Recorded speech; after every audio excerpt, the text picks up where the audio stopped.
குரங்கும் முதலையும். ஆற்றங்கரையில் ஒரு பெரிய பழமரம் இருந்தது. இனிய பழங்கள் கிளைகள் முழுவதும் இருந்தன. அந்த மரத்தில் ஒரு மகிழ்ச்சியான குரங்கு வாழ்ந்தது. தினமும் சுவையான பழங்களை சாப்பிட்டது. அந்த அமைதியான வீடு அதற்கு மிகவும் பிடித்தது. ஒரு நாள் ஒரு முதலையை அது கவனித்தது. அது மிகவும் களைப்பாக தெரிந்தது. குரங்கு ஒரு சாறு மிகுந்த பழத்தை பறித்தது. அதை முதலையிடம் கீழே வீசியது. முதலை ஒரு பெரிய கடி கடித்தது. நன்றி நண்பா என்று முதலை சொன்னது. இதுதான் நான் சாப்பிட்ட சிறந்த பழம். இன்னும் நிறைய இருக்கின்றன. எப்போது வேண்டுமானாலும் வா என்றது குரங்கு. முதலை மீண்டும் மீண்டும் வரத் தொடங்கியது. குரங்கு எப்போதும் பழங்களை பகிர்ந்தது. இருவரும் ஆற்றங்கரையில் பேசிக் கொண்டிருந்தனர். அழகான நட்பு மலரத் தொடங்கியது. ஒரு மாலை முதலை பழங்களை வீட்டிற்கு எடுத்துச் சென்றது. அதன் மனைவி பழங்களை சுவைத்தாள். அவள் மிகவும் ஆச்சரியப்பட்டாள். இந்த பழங்கள் எங்கிருந்து வந்தது? ஒரு குரங்கு எனக்கு கொடுக்கிறது என்றது முதலை. முதலையின் மனைவி சிறிது யோசித்தாள். இந்த பழங்களே இவ்வளவு இனிமையாக இருந்தால் குரங்கின் இதயம் இன்னும் இனிமையாக இருக்கும். அதை கேட்டு முதலை ஆச்சரியமடைந்தது.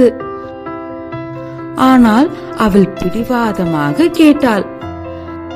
முதலை மிகவும் கவலையடைந்தது. பல நாட்கள் அது யோசித்துக் கொண்டே இருந்தது. அதற்கு தனது நண்பன் மிகவும் பிடித்தவன். ஆனால் மனைவியையும் மகிழ்விக்க விரும்பியது. இறுதியில் அது குரங்கை சந்தித்தது. என் மனைவி உன்னை சந்திக்க விரும்புகிறாள். எங்கள் வீட்டிற்கு வருவாயா என்று கேட்டது. குரங்கு ஆற்றை நோக்கி பார்த்தது. எனக்கு நீந்த தெரியாதே என்றது குரங்கு. கவலைப்படாதே, என் முதுகில் ஏறிக்கொள் என்றது முதலை. நண்பனை நம்பிய குரங்கு சம்மதித்தது. அது முதலையின் முதுகில் ஏறியது. இருவரும் ஆற்றை கடக்க தொடங்கினர். விரைவில் அவர்கள் ஆற்றின் நடுவை அடைந்தனர். திடீரென்று முதலை அமைதியாகியது. பிறகு அது பெருமூச்சு விட்டது. நண்பா, ஒரு உண்மையை சொல்ல வேண்டும். குரங்கு கவனமாக கேட்டது. முதலை தனது ரகசியத்தை சொன்னது. என் மனைவி உன் இதயத்தை சாப்பிட விரும்புகிறாள். அதற்காகத்தான் உன்னை அழைத்து வந்தேன். குரங்கு உள்ளுக்குள் பயந்தது. ஆனால் அது அமைதியாக இருந்தது. அப்போது ஒரு புத்திசாலி யோசனை தோன்றியது. ஐயோ, இதை முன்பே சொல்லியிருக்க வேண்டாமா என்றது குரங்கு. என் இதயத்தை மரத்தில் விட்டுவிட்டேன். முதலை ஆச்சரியமாக கண் சிமிட்டியது. இதயத்தை மரத்திலா விட்டாய்? ஆமாம் என்றது குரங்கு. திரும்பி போய் எடுத்துக்கொள்வோம்.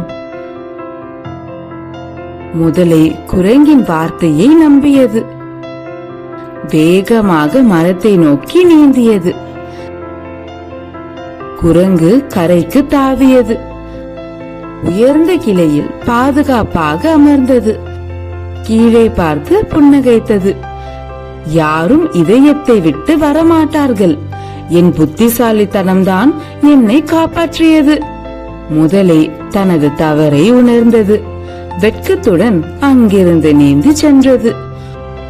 குரங்கு பாதுகாப்பாக தனது மரத்தில் இருந்தது. அங்கு மகிழ்ச்சியாக வாழ்ந்தது.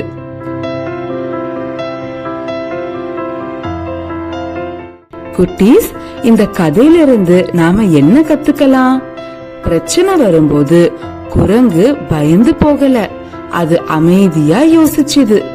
சில நேரங்கள்ல பலத்தை விட புத்திசாலித்தனம் தான் நமக்கு அதிகமா உதவும்.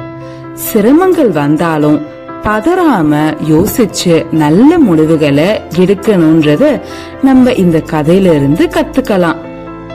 குரங்கோட புத்திசாலித்தனம் தான் அதை இன்னைக்கு காப்பாத்துச்சு. இந்த கதைய எப்பவுமே ஞாபகம் வச்சுக்கோங்க. Let your kids watch Safe Cartoon with Happy Kids channel.